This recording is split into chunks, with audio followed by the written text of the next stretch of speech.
Okay, and Rachel, you are good to go. And one last thing I failed to mention, throughout today's lecture, please keep your microphones on mute. We will have a Q&A session at the conclusion of Rachel's presentation. So if you have any questions, comments throughout Rachel's conversation, please use the chat feature to ask your questions, and we will get to them after Rachel's presentation. So with that, Rachel, the floor is yours. Awesome. Thank you, Nathan. Are you able to hear me all right? We are. Thank you. Wonderful. So yeah, like Nathan said, thank you all for joining us this afternoon and for bearing with us as we respond to circumstances outside of our control. It's unfortunate that we don't have Travis presenting on what I'm sure will be a very interesting presentation when we get him again next year. But selfishly, I am delighted to have an opportunity to talk about Texas ballot proposition number 4 because we are currently in the midst of early voting. We're 2 weeks out from the actual election day, so this has actually ended up being a perfect time for us to cover this topic. Let's see if it will. There we go. So I'm going to do a little bit of an introduction of why the proposition and its enabling legislation is necessary. Then I'll talk about sort of the legislative process, how we got to where we are with the proposition. I'll talk a little bit about the proposition itself and how then you can help support it if you choose to do so, which we of course hope you do. So first, this is a quote that comes up a lot in our line of work and in a lot of the resources and research reports about why the proposition and its funding is so necessary. It's Texas is the land of perennial drought, broken by the occasional devastating flood. And this was a quote from an unknown National Weather Service meteorologist, but a meteorologist all the way back in 1927. And we've lived this over the past 100 years, and honestly, we've actually entered more of this as our climate changes and we enter into deeper and longer droughts, and also more intense, more devastating floods. So I really concentrate, of course, because we're the Greater Edwards Aquifer Alliance, on our Greater Edwards Aquifer region. And these are some of the snapshots of the drought we are currently facing. Even though we had a lot of rains this summer, which I'll talk about in a minute, we are still well and deeply in drought conditions. The Barton Springs Edwards Aquifer District, so the portion of the Edwards Aquifer up in Austin and Travis County and Williamson County, they declared exceptional drought for the second time in their history just this last month. The Hayes Trinity Groundwater Conservation District has put the district into stage 4. The Edwards Aquifer, so the southern portion and western portion of the Edwards Aquifer, is in stage 4 and stage 5, so the second and the most restrictive stages of the aquifer. You can see that picture of Kamal Springs, which is dry, and then of course down in the lower left-hand corner, a drought map that honestly looks better than some drought maps we saw earlier in the summer and early September and before the floods back in May and March. But it still is a very severe drought, of course, right over the Edwards Aquifer region, right where we don't need a severe drought for our water supplies. And so at the same time that we're facing this perennial drought, these really strong, intense droughts, we also in our region and much of Texas is located in Flash Flood Alley.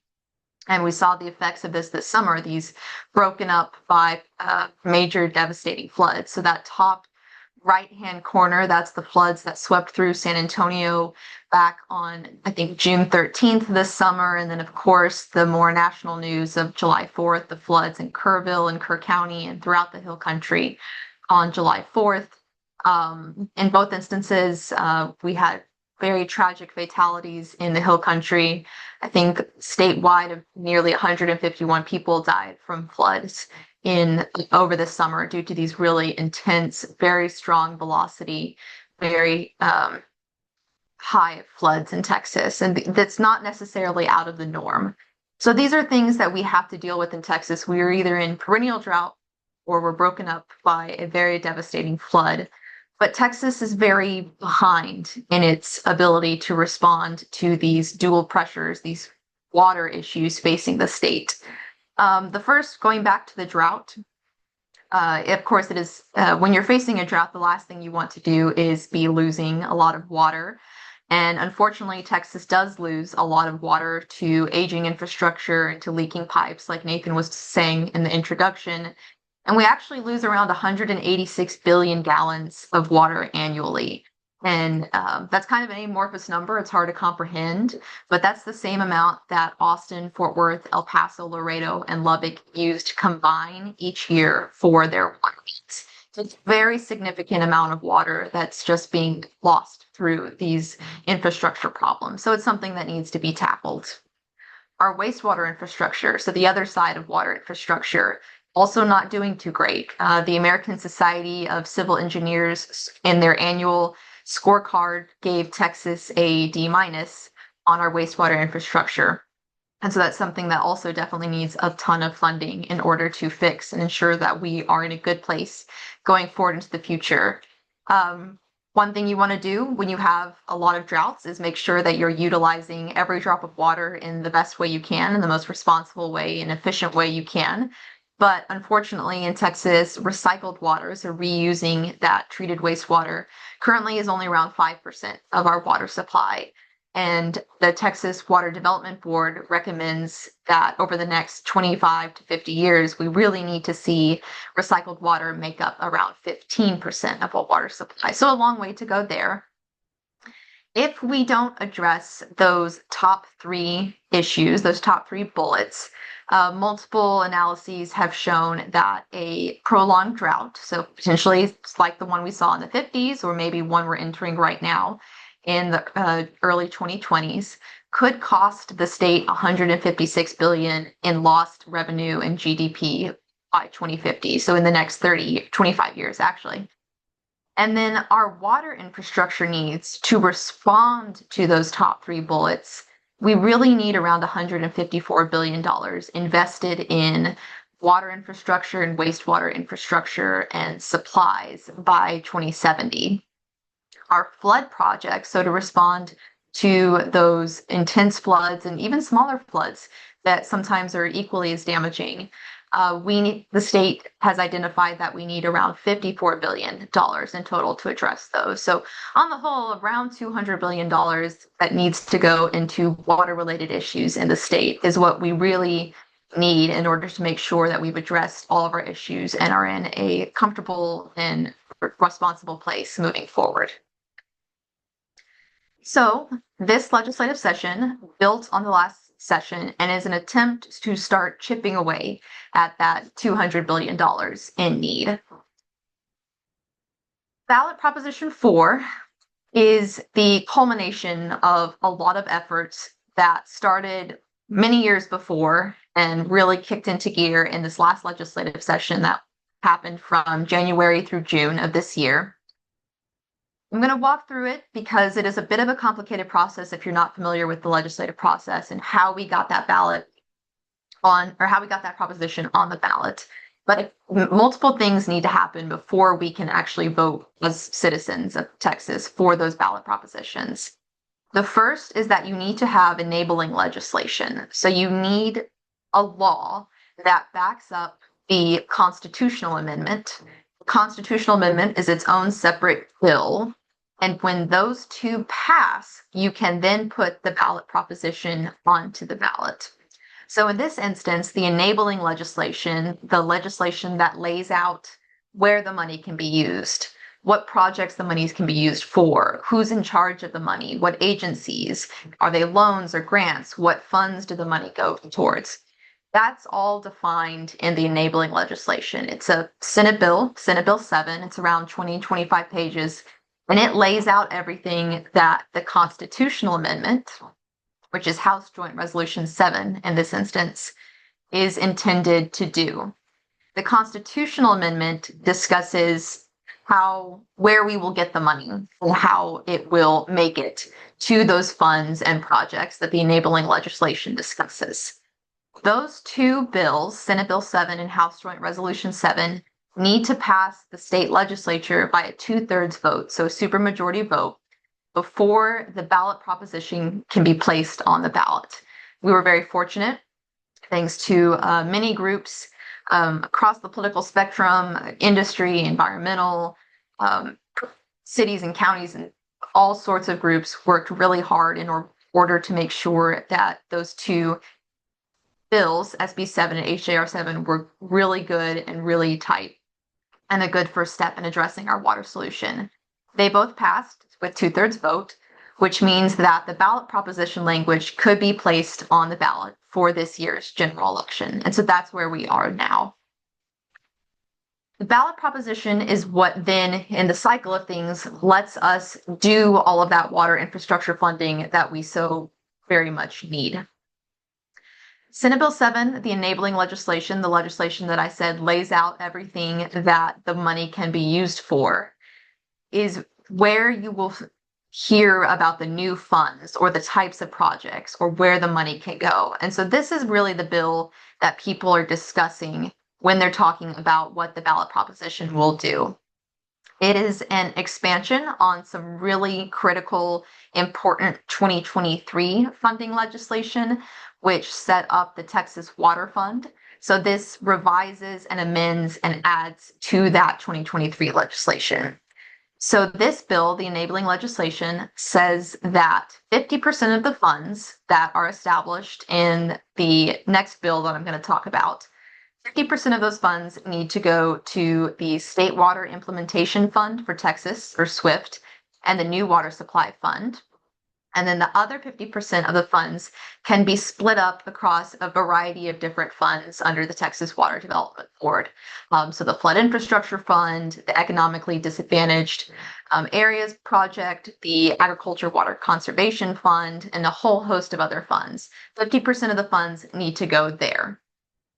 It's important to note that there's no additional mandatory splitting of the funds. So while 50% needs to go to SWIFT and New Water Supply, there's no mandated split among that 50%. So you could see all of the money go to SWIFT, all of the money go to the New Water Supply, 50-50, 25-75. There's no mandatory. So it'll just be up to public comment, up to the agencies, up to lawmakers to decide how that 50% will be split. Same thing with the remaining 50% that will go to the whole host of funds. The other important things that were added on to the 2023 legislation this year was that now water and wastewater reuse projects are eligible for that top 50% of funds, which is a huge thing when you consider, again, how much money needs to be invested in water recycling, so reuse, to meet that 15% threshold that the state says we need in order to be considered to have an appropriate supply of recycled water. It also adds wastewater infrastructure projects to eligible projects, which, again, considering the state has a D- for wastewater infrastructure, was a really important aspect that we were very happy to see.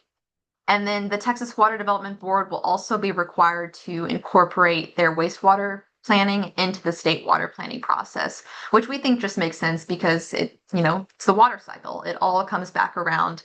And so being able to incorporate half of the cycle into your water planning process will hopefully make sure that projects going forward are responsible and done right and really account for the most beneficial use of the water. For the SWIFT money, so again, going to that first bullet where 50% of the funds can go to SWIFT or the New Water Supply Fund, SWIFT is where kind of the traditional water infrastructure projects fall. And all of these projects are projects that need to be identified in the existing state water plan or in the 2027 state water plan when it comes out to be able to receive funding.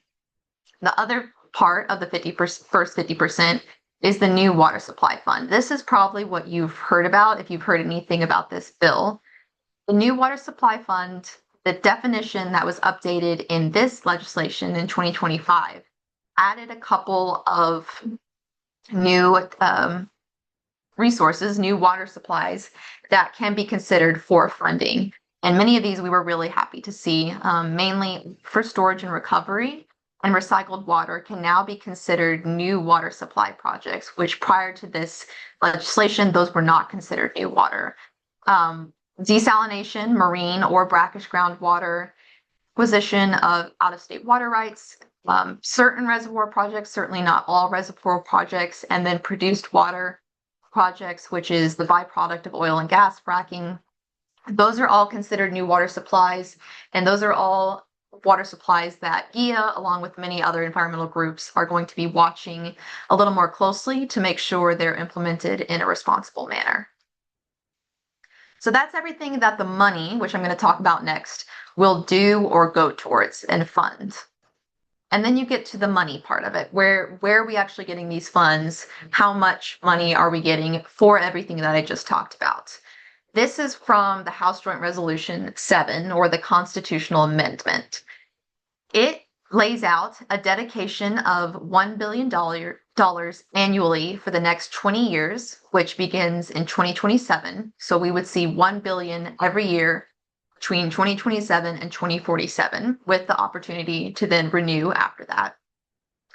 And the money would be allocated from existing sales and use tax revenue once those revenues exceed $46.5 billion in that given year. So starting in 2027, once the sales and use tax revenue hits 46.5, $1 billion can go towards those funds that I identified.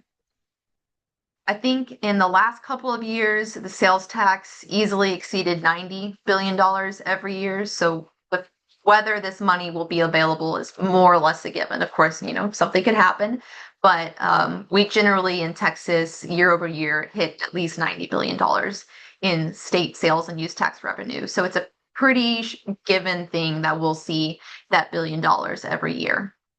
It's important to note that this does not raise the sales tax in any way, and it also doesn't create a new sales tax or a different type of tax. It's just out of the existing revenue that's already coming in, we're pulling $1 billion out of that average $90 billion to go towards water infrastructure funding. And again, if you remember, we probably realistically need around $200 billion between now and 2070. So 20 is really a drop in the bucket, but it is a drop in the bucket we will absolutely take. And so that gets us to the actual proposition itself. Once those two bills were passed by 2/3 of the House and Senate, the governor signed them, the Secretary of State was able to then put the ballot proposition language onto the ballot for the November general election. And the reason we do a lot of these education campaigns about this ballot, and other groups are doing the same, is because ballot proposition language is terrible. It's never clear what it means. It's not helpful. It's very confusing. And so, as you can see here, we have ballot proposition 4, which is the terms set out in House Joint Resolution 7.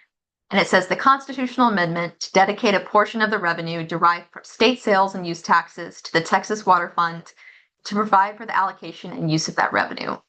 Well, what's the Texas Water Fund? Is it existing state and use sales taxes? Is it new state sales and use taxes? What is the allocation and use of that revenue? It's just very much not clear, which again is why we're doing these educational campaigns, to try to make the case and show the necessity of this source of funding for water in the state. Once on the ballot, a measure only needs a simple majority to pass, so 50%. But again, as you can see here, there's been a lot of propositions. Some years, almost all of them or all of them pass. Some years, all of them fail. It's really hard to know until voters get to the polls and start checking yes or no. And this is one that, because it says taxes and there's 17 propositions on the ballot, along with a host of local propositions, it's really important to make sure that people know what they're voting for and understand what they're voting for. And it's important to know that it's never a sure thing. And water infrastructure funding should be a sure thing, but as you can see from this graph here, ballot propositions are kind of all over the place and whether they are adopted or failed. Obviously, it depends on the language and what the measure would do, but I highlight this graph just to show that it may seem like we're in a safe space, but it's always important to continue to push until the last minute for something like this. So that was a lot to throw at you. It's all very complicated. There are a lot of processes and steps. But really, if you like the idea of water infrastructure funding, if you think that we need to address our floods and droughts and infrastructure issues, then the next step is for you to vote for Prop 4. on November 4th for in-person early voting, which starts October 20th, so this past Monday, and runs through October 31st, so next Friday, in advance of the November 4th election, which is on the following Tuesday. So I can't speak to any of the other 17 or 16 propositions, but if I could have you remember anything coming out of this lecture, it's really just the number 4. It's all I need you to remember and to vote for it this during early or on the day of. So that's your next step. And then GEAA's next step will be to be remaining proactive. Once this bill passes, and I'm going to say when it does and not if, because I'm going to be optimistic and hopeful that it does, we will work with the Texas Water Development Board, the Texas Commission on Environmental Quality. We will weigh in on the state flood plan and water plan if possible. We participate in the regional flood planning groups, all to make sure that once the money is established, the funds are set up, that they're following through and operating as they should, and we'll weigh in and make sure the projects, as best we can, that the projects that are funded are projects that will really benefit the state going forward. And then same thing, we will continue to work with the legislature during their interim session this year and next year, and during the next regular session, which is in 2027, to make sure that we just continue this push for more funding for flood and drought management, water availability, water infrastructure, all of those things to make sure that Texas going into the future is able to address those droughts and floods. So again, I know that's a lot. I'm can't see the screen, so I don't know if there's questions in the chat. I'm happy to take questions if you want to just raise your hand. If you have anything that occurs to you later, or you want more resources, I have a ton of resources I can share, so my email is here. Oh, there. Thank you, Rachel. I appreciate it. Yeah, I do have a question on the chat. I also see Mary Johnson, your hand is raised, and I believe I saw your hand raised first. So I'm going to turn things over to you, Mary, to ask your question to Rachel first before I get to the chat question, okay? So, Okay. Mary, the floor is yours. So are y'all going to be putting out anything that we can post on our social media, kind of pushing for people that we can get people to vote for this? Yes, absolutely. We have been pushing out, I want to say every other day, but I'm not quite sure exactly the timeline, but we have a lot of resources already up on our Instagram and Facebook. So those are there. You are absolutely please welcome to share those resources, and we'll continue to share resources on social media in the coming weeks as we are still in the election cycle. It's a great question. Yes, we are. We'll be happy for you to share. Yes, and looking at our Instagram right now, we've been sharing resources pretty much every other day so far, talking about Prop 4. We're also available on Facebook as well. We'll be sharing those resources as well. So I could put our Instagram handle is just our name at Greater Everett's Aquifer Alliance. And then we have Facebook pages as well that I can link to as well. Let's see. Um, so it looks like I have a large comment and question from Kristen Fleming, Rachel, if you can pull up the question with me, and we can go, let's do paragraph by paragraph, if that's okay with you. I can read it to you, or if you have I see. eyes on it. Okay. Okay. So Kristen is concerned that a significant portion of the new water supply money will be earmarked for desal facilities, with the majority of that water going to heavy industry polluters along the Gulf. Governor Abbott's office just threatened to pull funding from Corpus Christi because they voted down the Inner Harbor desal project. Are we to just accept the diverting of water away from the communities and the contaminated water and brine that will be pumped back into the environment? I guess that's the first question. Yes, and I think this answer might get a little bit into the next ones, but we can also take those step by step. And I would just say, I think right now what's important to note is that this is a huge first step in getting the state to actually put money towards these solutions. The second is that it will really come down to that continued advocacy to make sure, like I was saying at the very end, that what they actually end up doing are what we want out of these funds. So 50% of the funding, a maximum of 50% of the $1 billion, could go towards the new water supply fund. And in theory, so that would be $500 million maximum could go towards the new water supply fund. And I guess in theory, that could mean that all of that money could go towards something like seawater desalination. Now, the state has not set out how much of the 500 million needs to go towards SWIFT or to the new water supply fund, or what the proportion of the new water supply fund, like how much does ASR, for storage and recovery, get versus desalination. State has not laid out any of that. So that's really going to come down to continued advocacy by the public and by lawmakers to make sure that what we view as appropriate solutions are the ones that are funded.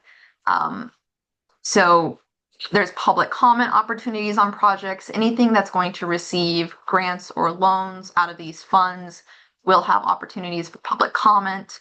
Laws are always amendable. This was 2025 legislation, was an amendment to the 2023 legislation. You could advocate starting in 2020 now through 2027 to make sure that funds that you feel are more appropriate are the ones that receive more funding. So all this to say, we won't know right now where the funds will go to. We view this as a very important first step because without this, nothing's getting money. And so hopefully something gets money, and if we put enough pressure and advocacy behind it, the right things will get money. And then the next question, I think it gets into the same thing, is that there's a concern that with some of the money being improving access to water for agriculture irrigation, that would mean that agricultural industry could suck the water tables dry faster. And it really gets back to the same thing. There's no current mandatory split between the funds. One of them is the Agriculture Conservation Fund, so maybe that would be an important one to fund a little bit higher. But it gets back into the same thing of, we view this as a great way for these funds and projects, some of the projects, to get money, and we'll really just need to keep advocacy up to make sure that some of these potential impacts that there are concerns about don't happen. So then the final question was whether this will fuel false solution or exacerbate existing significant water usage problems. If aquifer storage and recovery and brackish groundwater and water recycling and reuse projects are the ones being funded, then and the fact that these were included as new parts of the definition of the new water supply fund makes me think that there's much more appetite for that now. Then it will go a long way towards mitigating our existing water issues. I would also note that the original version of Senate Bill 7 did not set out much money at all for the SWIFT fund. So those existing water supply projects that are like leaking pipes and aging infrastructure. And through significant advocacy and pressure throughout the legislative session, they changed it to 50% that can go towards the new water supply fund or towards SWIFT. So the state recognizes that there's a lot of concern about leaking pipes and aging infrastructure and the water usage problems there. And so they are open to advocacy and public comment. And so reiterate myself again, is that's what it's going to come down to, is continued efforts to make sure that this very good funding bill continues to be good in what it funds. Okay, thank you for all those great points, Rachel and Christian. Hope that answers your question. Thank you so much for those clarifying points. We really appreciate those clarifying questions. I know Mary had brought up questions about where we can find this information, if we can share it on social medias. I share direct links to GEAA's Instagram page, GEAA's Facebook page, to the chat as well for y'all to utilize and to share on your social media platforms as well. Annalisa Peace, who is GEAA's executive director, also mentioned that we have a one-page fact sheet you can download from our website and distribute. I've also gone ahead and attached that one-pager fact sheet to the chat as well that you can view, and you can also download for your records as well. Let's see. Mary says that Mary again, she says, I agree, it's a great first step. Thank you for that, Mary. We also agree. Um, any other questions, comments, concerns, issues, things you want to talk about? Annalisa, I see you're off mute. Do you have anything else to add? Yeah, I just want to add too that we could really use people at the polls to hand out this information because there are so many people who are going to vote and maybe they're voting on local issues and they don't know anything about Prop 4. So if anybody has time to actually man the polls, I know I'll be doing that in the mornings before work, going down to our early voting site, but I think that'd be enormously helpful. Anything that y'all can do to help us get this thing passed is greatly appreciated.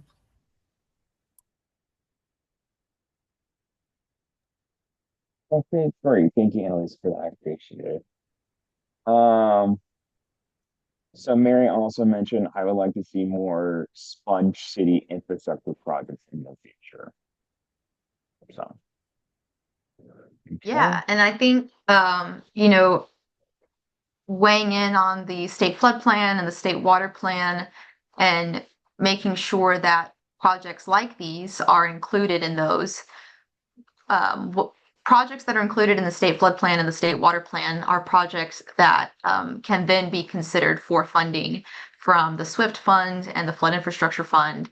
And so if you want to see green infrastructure projects funded, whether it's for water supply or flood mitigation, then working with your local entity who would be doing that to make sure it's included in the state flood plan or state water plan is a great first step.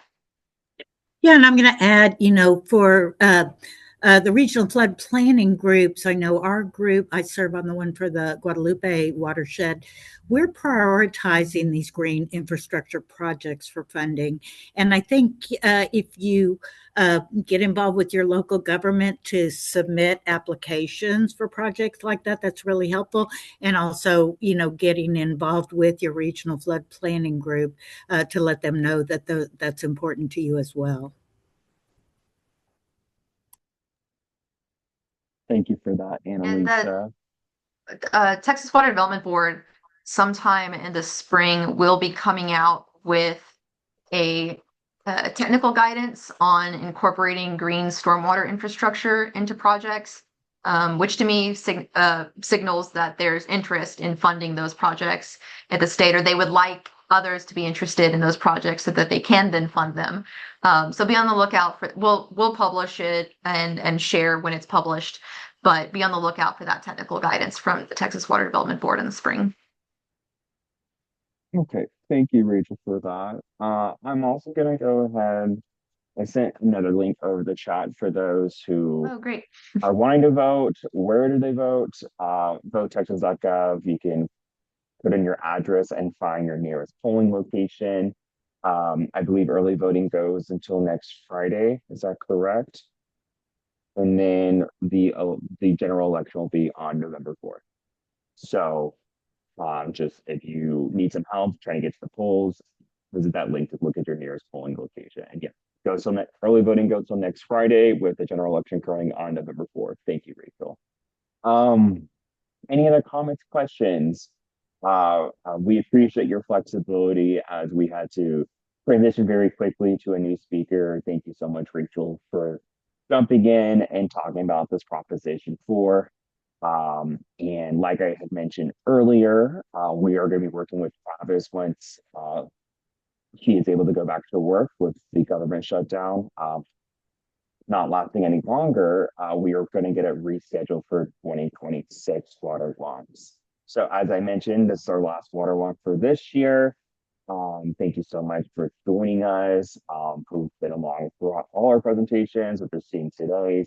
We appreciate your continued support.